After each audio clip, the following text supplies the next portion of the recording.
देखिए, लगभग सवा करोड़ के अमाउंट का प्रकरण है ये। इसमें वादी विशाल सिंह द्वारा माननीय न्यायालय के आदेश से 56 के तहत 4 लोगों के खिलाफ, इसमें प्रेम शंकर राय, सीमा राय, पवन सिंह एवं अरविंद चौबे जी के खिलाफ ये मुकदमा दर्ज हुआ है। प्रकरण इसमें ये था, धाराएं इसमें जो है वो 420, 406, 467, 468 और 506 की धारा आईपीसी के तहत ये दर्ज हुआ है।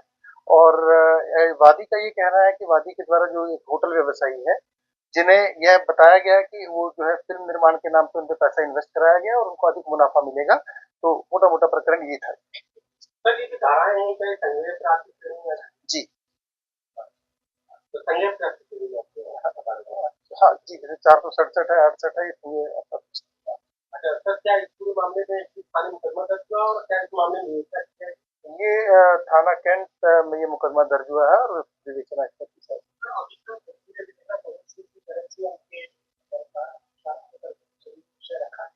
नहीं, अभी तक वो उनके द्वारा कोई विषय नहीं रखा गया। सर, आगे क्या भविष्य में क्या पूछताछ के लिए पवन सिंह से बात की सकती है? जी, बिल्कुल उनसे संपर्क किया जाएगा और उनका पक्ष जाना जाएगा।